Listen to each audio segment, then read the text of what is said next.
Un moment la parole de Dieu. On va aller lire dans le livre du prophète Amos. Alors je vais demander de projeter le tableau de chronologie biblique afin de visualiser l'époque du prophète Amos. Alors si vous pouvez faire un petit agrandissement. Voilà. Stop. Descendez un tout petit peu. Là, c'est bon. Le prophète Amos, il est du côté gauche. Il y a 3 carrés verts, c'est le début du 4e. Vous voyez, il y a marqué Jonas, Amos. Voilà, vous pouvez montrer, Nicole, s'il vous plaît. Allez-y. Non, plus haut. Là, voilà, il est là. C'est-à-dire, il est à peu près un siècle avant la séparation, enfin, le déplacement des populations, c'est-à-dire des 10 tribus d'Israël. À gauche, vous avez donc ce qui va arriver à Israël, et à droite, ce qui va arriver à Juda. Si vous pouvez remonter un tout petit peu. Non, alors descendre. Stop. Voilà, vous voyez cette marche d'escalier. À gauche, il est marqué « Fin du royaume d'Israël en 721 ».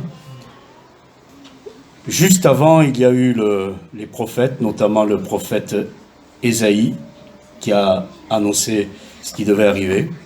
Et puis, en bas, du côté droit, vous avez fin du royaume de Juda en 586. Israël, les tribus d'Israël ne reviendront pas après ce déplacement de population, vaincus par les rois assyriens. Et les étrangers qui seront installés à leur place s'appelleront 7 siècles plus tard, toujours les Samaritains. Mais Juda reviendra après la déportation à Babylone. Donc vous voyez, Amos, il est presque un siècle avant que ça arrive. Voilà. C'est bien de le situer. Alors on revient dans la lecture, Amos, chapitre 8, verset 11. Voici, Amos, chapitre 8, verset 11. Voici les jours viennent, dit le Seigneur l'Éternel, où j'enverrai la famine dans le pays, non pas la disette du pain, et la soif de l'eau, mais la faim et la soif d'entendre les paroles de l'Éternel. Amen. Et pour comprendre cette parole prophétique, c'était bien de resituer tout cela dans son contexte. Ça fait des siècles, ça fait 2 siècles depuis le roi David, que le peuple abandonne les voies de l'Éternel. Le royaume s'est divisé en 2 à la succession de Salomon, des 10 tribus d'Israël et Juda, mais des 2 côtés on continue d'abandonner les voies de l'Éternel. Amos, son nom signifie qui porte le fardeau. Le serviteur de Dieu sur la terre, il a un fardeau à porter, c'est ce qui lui fait peine. Ce qui lui fait peine, on l'a vu avec le prophète. Nourris ton ventre, remplis tes entrailles de ce rouleau, mais dans ta bouche la parole sera douce comme du miel. Le fardeau du serviteur et de la servante de l'Éternel, c'est l'état du monde. C'est l'état des cœurs, c'est l'état des âmes, sans jugement. C'est parce que Dieu nous fait part du fardeau qui est le sien, puisque nous sommes ouvriers avec Dieu dans une œuvre qui est particulière, c'est le travail pour le salut des âmes. Amos porte le fardeau. Il est l'un des bergers de Tekoa, c'est écrit au chapitre 1er. Ça veut dire que c'est un homme qui est près des brebis. Et quand le Seigneur vient s'adresser aux hommes, il ne parle pas un langage intellectuel, théorique, difficilement compréhensible. Il parle le langage de tous les jours. Quand vous parlez à une brebis, il ne faut pas... Je pense que la brebis, elle est comme certains animaux, doit avoir un lexique un peu limité, en nombre de mots à comprendre. Voilà, je ne veux pas dire que nous sommes limités, mais ce que je veux dire, c'est que Dieu s'est adapté à notre langage et à notre compréhension. Et il parle pour que les enfants comprennent. En général, quand les enfants vous comprennent, tout le monde va vous comprendre. Si les enfants ne vous comprennent pas, ce n'est pas leur faute. C'est peut-être que vous ne vous exprimez pas comme il faut. On est au temps d'Osias, roi de Juda. Je vous renvoie vers le 2e livre des rois, chapitre 14 et chapitre 15, où il est mentionné ce qui concerne le roi Osias, et le roi du côté de Juda, et le roi Jéroboam du côté d'Israël. Et c'est à ce moment-là qu'Amos va parler. Au premier chapitre du livre, malheureusement le décor est planté et il n'est pas très beau à voir. Au chapitre 2, verset 4, « Ainsi parle l'Éternel à cause de 3 crimes de Juda, même de 4. Je ne révoque pas mon arrêt. Ils ont méprisé la loi de l'Éternel, ils n'ont pas gardé ses ordonnances et ils ont été égarés par les idoles mensongères. » Verset 6, « À cause de 3 crimes d'Israël, même de 4, je ne révoque pas mon arrêt, parce qu'ils ont vendu le juste pour de l'argent, le pauvre pour une paire de souliers, parce qu'ils aspirent à voir la poussière de la terre sur la tête des misérables, et ils violent le droit des malheureux. Le fils et le père vont vers la même fille. » Et voilà le contexte dans lequel Amos écrit, ou plutôt Dieu charge Amos de parler, à cause des crimes de Juda. Les crimes de Juda, quand on les lit, ils sont d'ordre spirituel. Mépriser la loi de l'Éternel, ne pas garder ses commandements et se laisser égarer par les idoles. C'est la déviance spirituelle qui menace tous les hommes. J'oserais dire les chrétiens aussi, parce que un jour nous avons pris des décisions, nous avons même fait des vœux, je m'engage à te suivre et à marcher dans tes voies, mais c'est bien avec le temps de faire le point, de savoir si on a suivi nos propres engagements, si on respecte la parole de Dieu dans nos vies. Et tout cela est d'ordre spirituel. À cause des crimes d'Israël, eux, ils sont charnels. Vendre le juste pour de l'argent. C'est d'ailleurs le problème de l'argent qui vient tout fausser dans la vie des gens. On est arrivé sans argent. On repartira sans argent. Mais pendant qu'on est là, qu'est-ce que ça complique la vie ? Ils violent le droit du malheureux, ça c'est de l'injustice. Et certains aujourd'hui ne comprennent pas pourquoi, dans la situation qui est la leur, c'est pas juste ce qui se passe, c'est pas juste ce qui leur arrive, c'est pas juste ce qu'on dit d'eux, parce qu'on est dans un monde où on viole l'injustice, le droit du malheureux. Le fils et le père vont vers la même fille, cela c'est la sexualité. Et vous avez entre Juda et Israël le malheureux résumé de l'histoire. Ce sont des déviances dans le domaine spirituel, et des déviances, c'est un euphémisme, et des déviances dans le domaine charnel. Et là encore, c'est un euphémisme. Et on comprend pourquoi, à un moment donné, Dieu dit maintenant, c'est trop. Même nous, nous le disons parfois. Maintenant, c'est trop. Alors j'enverrai la famine dans le pays. Mais la parole de Dieu s'interprète elle-même. Heureusement que le Seigneur explique, parce que sans quoi, intelligents comme nous sommes, on mettrait sur le dos de Dieu les famines dans le monde. Pourtant c'est écrit, mais on lui met quand même sur le dos. Non pas la disette du pain et la soif de l'eau, s'il fallait le préciser. Parce qu'il y a des choses que Dieu ne fait pas. Ne mettons pas sur le dos de Dieu ce qui ne lui incombe pas. Le mal ne lui incombe pas. Le malheur ne lui incombe pas. Le péché ne lui incombe pas. Ce qui ne va pas ne lui incombe pas. La Bible explique d'où ça vient, comment c'est arrivé. Et en même temps, la Bible explique ce que Dieu a fait à cause de cela, pour que les choses puissent changer, qu'on puisse s'en sortir. Mais ne le rendons pas responsable de tout, c'est pas juste. Même nous réagissons quand on nous accuse de quelque chose qui ne nous concerne pas. Mais alors, on a une facilité pour accuser Dieu, déconcertante. Il ne punit pas comme on le mérite. De temps en temps, ça nous surprend, parce qu'on aurait envie que, concernant certaines personnes, Seigneur, je remets la situation entre tes mains, dans le sens, règle-lui son compte encore plus fort que moi, je le ferai. Non. Dieu est un Dieu qui fait grâce. Heureusement qu'il ne fait pas de favoritisme, nous avons été l'objet de cette grâce. Il ne tente pas l'homme. Si quelqu'un est tenté, qu'il ne dise pas c'est Dieu qui me tente. C'est écrit parce que Dieu n'est tenté par rien et il ne tente lui-même personne. Dieu ne s'amuse pas avec l'être humain. Dans la situation peut-être délicate que l'on est en train de traverser, c'est déjà suffisamment dur, compliqué. Imaginez si Dieu s'amusait en plus. Au contraire, il va être là, présent, pour intervenir, pour que les choses s'arrêtent. Il ne condamne pas avant l'heure du jugement. Viendra l'heure du jugement dernier. Mais pour le moment, je ne te condamne pas non plus. Va et ne pêche plus. Alors il enverra la faim et la soif d'entendre la parole de Dieu. Tout à l'heure, j'ai dit en plaisantant aux musiciens, ce matin, c'est un message qui va plaire à tout le monde, particulièrement aux Corses, on aime bien manger. La faim et la soif de la parole de Dieu. Je vous renvoie au message qu'on a partagé concernant l'homme de Dieu, le vieux prophète, pardon. Pas le faux prophète, le vieux prophète. L'homme de Dieu est venu avec la parole de Dieu. Le vieux prophète était là, mais il n'a pas dit ce qui devait être dit. Alors c'est de Judas que Dieu a suscité un homme dont on ne connaît pas le nom, qui est venu dire ce qui n'allait pas et parler du péché. La faim, la soif d'entendre la parole de Dieu.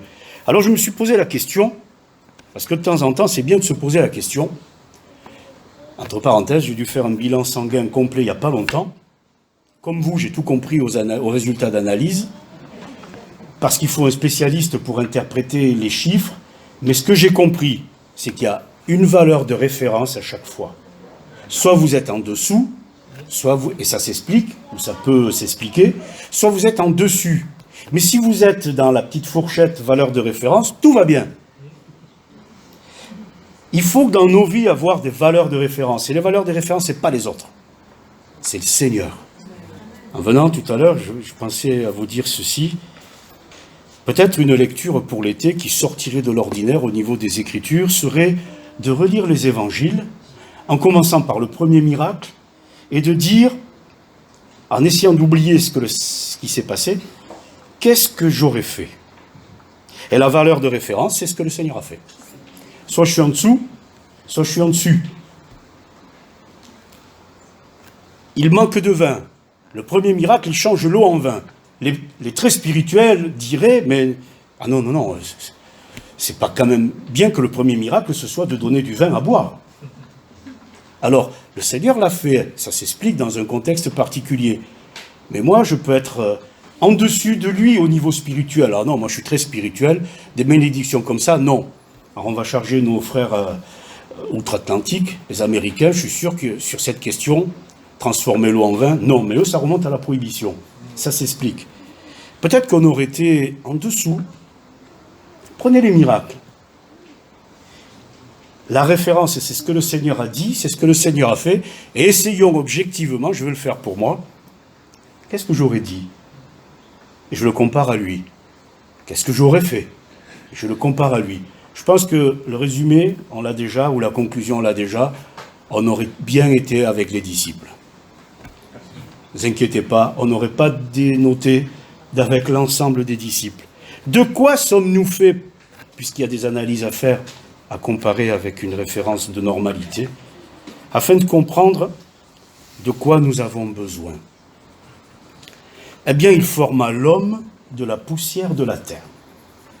Il souffla dans ses narines un souffle de vie, et l'homme devint une âme vivante. Pas compliqué, enfin, pour Dieu, pas pour nous. Nous sommes dans Genèse, chapitre 2, verset 7. Ça veut dire qu'il y a une dimension de notre vie qui relève directement de la terre, et une dimension de notre vie qui relève directement de ce qui vient de Dieu. Et la conséquence des deux, c'est que nous sommes devenus un psychique, un psouché, une âme vivante. Alors, sans vouloir devenir un professionnel que je ne suis pas, je me dis que, nous avons besoin de nourriture terrestre pour le corps.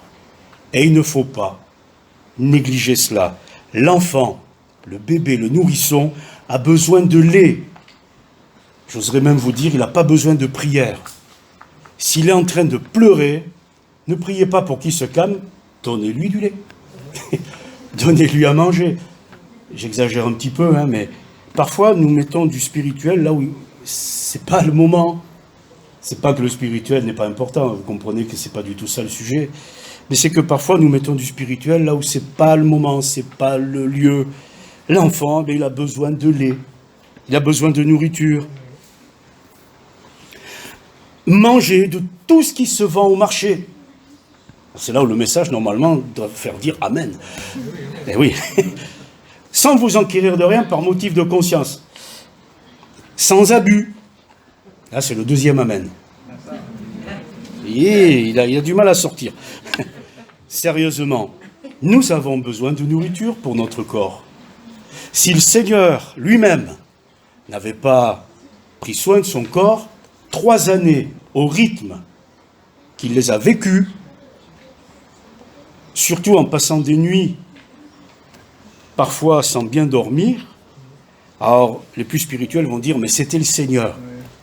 Ah oui, mais il était comme nous. Et il a eu faim à un moment donné, rappelez-vous le figuier. Il est comme nous.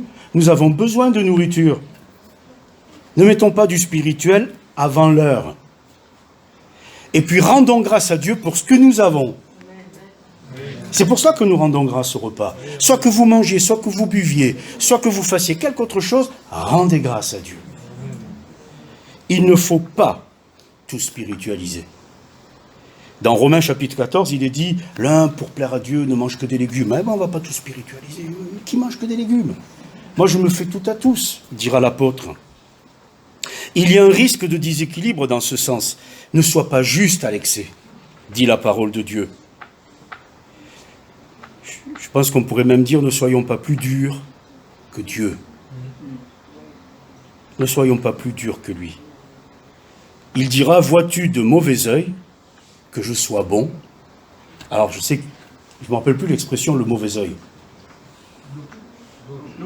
Voilà. C'est pas dire, hein? Vois-tu d'un mauvais œil que je sois bon? Ah oui, le Seigneur est bon. On ne va pas tout spiritualiser. Il est question d'une gestion des biens, mais il va louer l'économe infidèle. C'est un peu paradoxal cette histoire-là.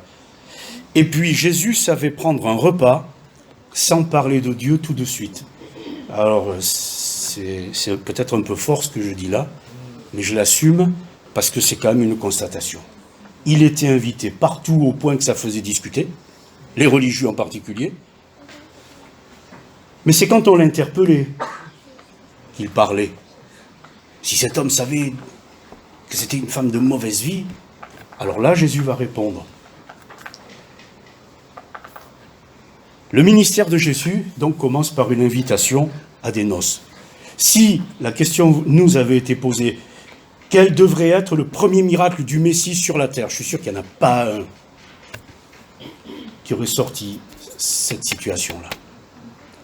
Parce qu'on n'était pas spirituel, mais maintenant on est tellement spirituel qu'on a évacué une certaine réalité de la vie. Ça risquait de gâcher dans la culture de l'époque sérieusement le mariage de cette affaire-là. Alors il va changer l'eau en vin. Ce sera le premier miracle sur la base de « faites ce qu'il vous dira ». Donc, la première des choses pour vous et pour moi, eh bien, c'est de prendre soin de notre corps avec équilibre. D'ailleurs, on parle même d'équilibre. Soit on est équilibré dans nos résultats. Non, je vois le... Soit on n'est pas équilibré. Il n'y a pas de chrétien déséquilibré. Soit on est équilibré, soit on n'est pas équilibré par rapport à une valeur de référence. Et puis, nous avons besoin de nourriture pour notre âme et notre esprit. Sa parole est vraiment une nourriture. Nous aimons la nourriture physique. Nous devrions aimer tout autant. Et surtout pas moins la parole de Dieu. Au point que, et c'est là que le jeûne prend tout son sens, quand je décidais de prendre du temps devant Dieu et que l'heure du repas arrive, eh bien ça ne me pose pas de problème de continuer, de me tenir devant Dieu.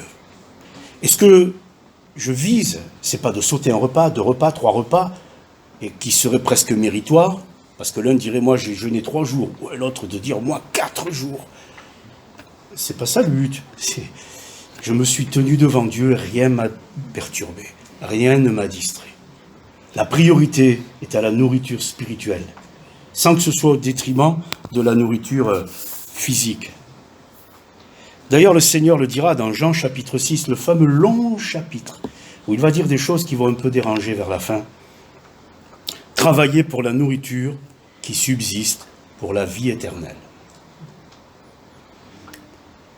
De temps en temps, des collègues me disent, alors, ça va pour toi en Corse? Je dis, ça va très très bien. Il me dit, et les Corses? J'ai dit, vous arrêtez avec ça, parce qu'il faut laisser tomber les idées reçues, surtout celles qui consistent à dire, ils ne travaillent pas.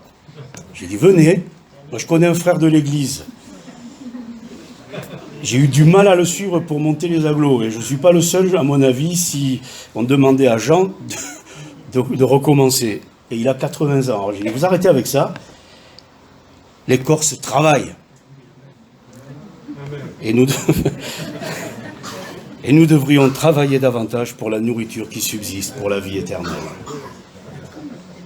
Parfois, nous avons travaillé, sauf pour ceux qui sont sous la contrainte, dans le secteur médical ou dans d'autres secteurs d'activité. Mais parfois, nous avons fait le choix le dimanche matin de ne pas nous approcher de Dieu avec le reste de l'Église parce qu'on avait un travail à finir. Je plaide coupable, à l'occasion de vacances, parce que sinon le dimanche je suis avec vous.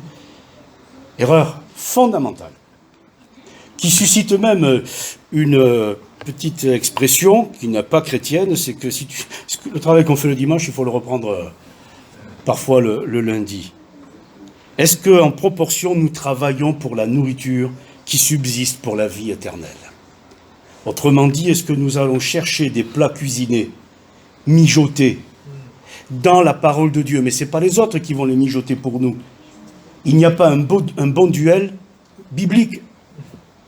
C'est à nous de mijoter nos plats. C'est à nous d'aller chercher la farine, d'aller chercher l'eau, d'aller chercher l'huile, d'aller chercher le sel, d'aller chercher, j'oserais dire, la côte de bœuf, et de nous préparer de bonnes méditations. Attention aux surgelés.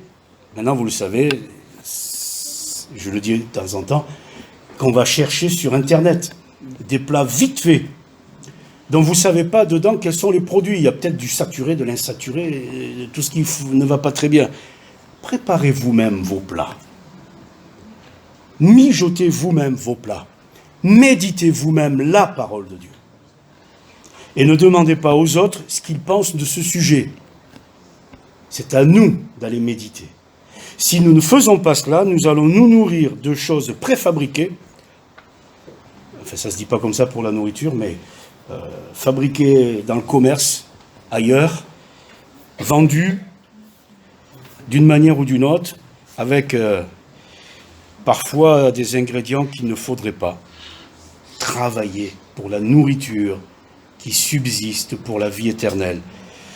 C'est pas simplement quelque chose que le Seigneur a dit comme ça, c'est fondamental. Le pain de Dieu, c'est celui qui descend du ciel. Celui qui mange ma chair et qui boit mon sang à la vie éternelle. Ouh, cette parole est dure. Qui peut l'écouter? Diront les apôtres. Eh oui, mais quand on en arrive là, manger sa chair, et le Seigneur le dira, mais mes paroles sont esprit et vie. S'il fallait le préciser, j'espère que tout le monde a compris, pourrait dire le Seigneur que les chrétiens, ce ne sont pas des anthropophages.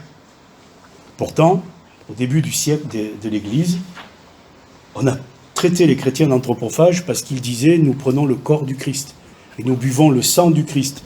De temps en temps, il faut faire attention à ce que l'on dit, parce que celui qui écoute, il risque de ne pas saisir ou de le prendre au premier degré. Néanmoins, le Seigneur l'a dit, celui qui mange ma chair et qui boit mon sang. Ça veut dire qu'il faut être à fond avec le Seigneur. Si on suit le Seigneur, c'est de près. Sinon, on va se perdre. On ne peut pas suivre le Seigneur de loin. Ça va, j'ai toujours dans mon axe de vision la Bible, la prière, l'Église. De temps en temps, je croise des frères et sœurs. Ça va, ça me rassure un peu, ça me console. Que nenni, nous sommes en danger de perdition. Parce que les autres vont continuer d'avancer avec le Seigneur, et nous continuons de reculer sans s'en rendre compte. Est-ce la parole de Dieu qui dirige notre vie? Je vous renvoie au livre de la Genèse. Je vous permets de manger de tout, mais pas de ça. Est-ce la parole de Dieu qui dirige nos vies? Ou alors est-ce que nous venons vers la parole de Dieu à notre convenance? Ah, il y a un moment que ça ne va pas, il faudrait que je mange un morceau. Alors je reviens lire un psaume. Parce que le psaume, j'allais dire, c'est le sandwich vite pris. En gardant l'image de la nourriture, c'est que c'est pas très long. Un peu comme un sandwich, ça se mange assez rapidement, on a l'impression que ça va. Ne vous nourrissez pas de sandwich comme ça à la va-vite. Faut préparer. Parce que c'est du concentré, les psaumes. David, quand il a écrit les psaumes qui le concernent, c'est un vécu derrière. Et comment moi je pourrais me permettre de prendre ça à la va-vite, à la légère? Si je lis le psaume 23, pas à la va-vite, à la méditation, parce que l'Éternel est mon berger. Et quand je traverse la vallée de l'ombre de la mort, je crains rien, tu es avec moi. Comment je peux prendre ça à la va-vite? Il faut que la parole de Dieu dirige notre vie. Pour terminer, heureux ceux qui ont faim maintenant. C'est le sermon sur la montagne, Luc, chapitre 6, verset 21. Heureux ceux qui ont faim maintenant, ils seront rassasiés. Avez-vous faim? De quel type de nourriture avez-vous faim? Du plat qu'on vous a promis pour tout à l'heure? Ou de celui qu'on est en train de partager? Concernant la soif, Apocalypse 22, verset 17, que celui qui a soif vienne, qu'il boive de l'eau de la vie gratuitement. Et puis viendra le jour où ils n'auront plus faim et ils n'auront plus soif. Alors c'est normal qu'aujourd'hui nous ayons faim et soif de la parole de Dieu. On n'en est peut-être pas conscient. On prend soin de notre corps physique, c'est normal. On a été créé comme cela. Et on n'est pas conscient que notre âme à côté, l'estomac de l'âme, il y a un moment qu'il n'a rien reçu. Et de temps en temps, on lui donne un petit morceau. Et après, on est étonné de voir qu'on est en mauvais état. Ben oui, on n'est pas équilibré. On a bien nourri notre corps et on va faire la sieste. Mais celui qui a bien nourri son âme, il peut s'endormir tranquille, lui. Il est dans le repos de Dieu, pour garder l'image. Alors, bien-aimé, dira l'apôtre Jean dans sa 3e épître, il n'y a même pas de chapitre, c'est quelques versets comme cela. Je souhaite que tu prospères à tous égards, mais que tu sois en bonne santé comme prospère l'état de ton âme. Ce matin, le Seigneur nous dit, il faut avoir faim et soif de parole de Dieu. C'est cela qui va me rendre fort tant que je serai sur la terre, et a fortiori quand je serai dans le ciel. C'est la nourriture qui vient d'en haut. Vos pères ont eu la manne dans le désert, ils sont morts. Mais celui qui mange et celui qui boit ce que je lui donnerai, il a la vie éternelle. Il sera fort dans la difficulté, il sera fort dans l'adversité. Vous n'arrivez plus à prier, c'est pas la faute des autres.